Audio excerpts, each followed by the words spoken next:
भाई देवी धाम पर पशु की गर्दन ना बाल वहां कटवाना हो। देवी धाम पर पशु की गर्दन ना बाल वहां कटवाना हो। जैसा दर्द अपने को हो वह ऐसा जान बिराना हो। ऐसा जान बिराना भाई घर छोटो या जग रोठो चाहे रोठो ये संसारा हो। कौन सुने मेरी काल नगर में जय गुरु रूठ गया मारा हो। गुरु रूठ गया मारा हो। क्या बताते हैं गुरुदेव भगवान कि देवी धाम पर पशु की गर्दन न बाढ़ वहां कटवाना। जैसे पहले इस ज्ञान के बिना देखा देखी में ये तेरे छोरा नहीं हो रहा, 10 साल हो गई, 15 साल हो गई, ये वो माता जी का मंदिर है वहां पे एक बकरा लेकर उसकी गर्दन कटवा दे, एक बकरे की बलि दे दे। अरे बताओ, दूसरे के बेटे की बलि देकर खुद बेटा चाह रही है, वो बेटा उसको क्या न्याल करेगा अगर वो भी गया तो उसकी भी काल फिर ऐसे बलि ले लेगा जवान होने के बाद, कोई एक्सीडेंट में, कहीं रोड पे, कोई बीमारी में। क्योंकि दूसरी आत्मा को दुखी करके हम कभी भी सुखी नहीं हो सकते। तो पहली बात तो हमने इन देवी धामों पे जाना ही नहीं कहीं, क्योंकि वहां तो उल्टी साधना, उल्टा ज्ञान, और हमने कोई भी ऐसा कुकर्म नहीं करना जिससे हमारे गुरुजी नाराज हो जाए। अरे वो बकरा कौन है, वो गधा कौन है, वो मुर्गा कौन है जिसको लोग काट रहे हैं, खा रहे हैं? अरे वो भी तो उसी भगवान की आत्मा है। ठीक है, जब उसको मानव शरीर था उसने भक्ति करी नहीं, जिस कारण से उसको ये योनियां मिल गई। ये योनियां तो हम भी भोग चुके असंख्यों बार, 184। परमात्मा कहते हैं कोटि जन्म तू राजा की न्या मिटी न मन की आशा। भिक्षुक होकर दर दर घूम्या मिला न निर्गुण। अनंत कोटि बार हम राजा रह चुके हैं। तो सोचो, गधे कुत्ते सूअर की तो गिनती नहीं है, इतने जन्म हमने भोग लिए। तो अब हमने ऐसे किसी भी निकम्मे आदमियों के चक्करों में आके अपना कर्म धर्म नष्ट नहीं करना है। हमने तो चींटी अपने रास्ते से जा रही है तो उसको भी उंगली लगा के छेड़ना नहीं है, उसको भी दुखी नहीं करना है, इतनी सावधानी बरतनी है। परमात्मा कहते हैं तुम रास्ते से जा रहे हो, साइकिल से या पैदल, अगर वो कीड़ नंगड़ा आ गया, कीड़ियां आ रही हैं जा रही हैं, भले ही आपने 2 किलोमीटर की ओड़ खानी पड़े, घूम के आना पड़े, लेकिन आंखों देखने के बाद वो साइकिल उसके ऊपर नहीं चढ़ानी, पैर रखे नहीं जाना बिल्कुल भी, भले 2 किलोमीटर दूर घूम के आना पड़े। मजबूरी अगर है तो बड़ी सावधानी से निकलो, साइकिल को अपना उठा के निकलो। अगर देख लिया और दूसरा आपके पास अगर कोई है जुगाड़, अगर आपके पास कोई ऑप्शन है तो भले 2 किलोमीटर घूम के आना पड़े, लेकिन आपने चींटियों को नुकसान, और बिना देखे चाहे लाख मर जाओ उसमें हमारे को दोष। मालिक कहते हैं जान बूझ सांची तजे और करे झूठे से ने, जाकी संगति है प्रभु सौपन में भी। जानबूझ के अगर हम गलती करेंगे तो फिर दिक्कत होगी।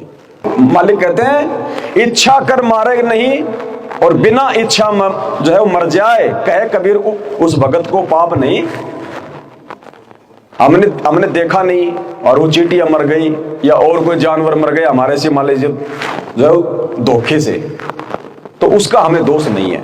और जानबूझ के अगर चींटी भी मार दी, सिर में जुएं पड़ गई, ढेरा पड़ गया, अगर उनको निकाल के मारने लग गए यूं, जैसे पहले माता बहने निकाल के चटक चटक करती थी नाखूनों से, मालिक कहते हैं अगर ढेरा भी मार दिया, अगर तूने ढेरे पड़ गए, जुएं पड़ गई, तो अपना बाल साफ करवा ले, टकला हो जा, बढ़िया साबुन लगा, दोबारा क्यों पड़ेंगी। लेकिन कोई दवाई दूई नहीं लगानी, जैसे पहले वो कटीड़ की दवाई लगा लेते थे, वो चून जैसी आती थी, बेचारी वो मर जाती थी। अब हमने बिल्कुल भी परेशान नहीं करना है किसी भी जीव को, तभी भगवान प्रसन्न होगा। क्योंकि चाहे वो ढेरा हो, चाहे कीड़ी हो, चाहे हाथी हो, सब उस भगवान की आत्मा है। जैसे एक बाप के 4 बेटे हैं, अब उसके चाहे कोई सा भी बेटा मरे, कोई सी भी बेटी की उसकी टांग टूटे, बाप को तो दर्द बराबर होगा। तो भगवान की नजरों में चाहे कोई चींटी मरे, चाहे हाथी मरे, भगवान को दर्द बराबर होता है। तो हमने कोई भी हिंसा नहीं करनी है। तो ना किसी देवी धाम पे जाना है, ना हमने कोई बकरा चढ़ाना, ना कोई बकरी चढ़ानी, ना कोई बलि देनी, और ना हमने उसमें सहयोग करना बिल्कुल भी। कि भाई मैं तो बकरे की बलि चढ़ाऊंगा, 500 रुपए कम पड़ गए, दे दे ना भाई। तेरे घर में दाने नहीं है तो दाने खरीद के दे दूंगा, नगद पैसे तेरे को मैं दानों के लिए भी नहीं दूंगा, और बावड़ा बकरे काटने के लिए तो मैं तेरे को एक चवन्नी नहीं देने वाला। तो इन बातों का विशेष हमने ध्यान रखना है। और बाल बूढ़ नहीं कटवाने अपन ने। जैसे पहले बच्चा 6 महीने साल भर का हो जाता था कि वो माता की इसकी जात लगेगी, गुड़गांव वाले के फलानी माता की, बाबा श्याम जी के लेके जाएंगे, वहां बाल कटवाएंगे।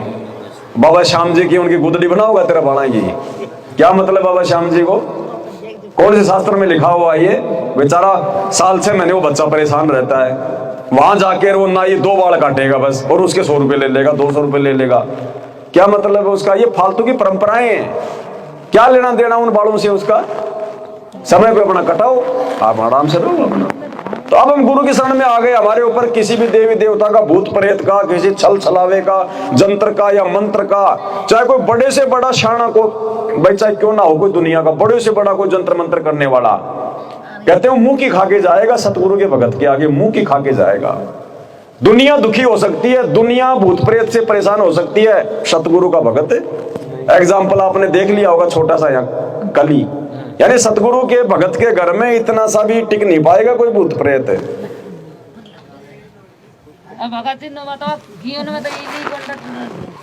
धूप में सुखा दो बहन जी,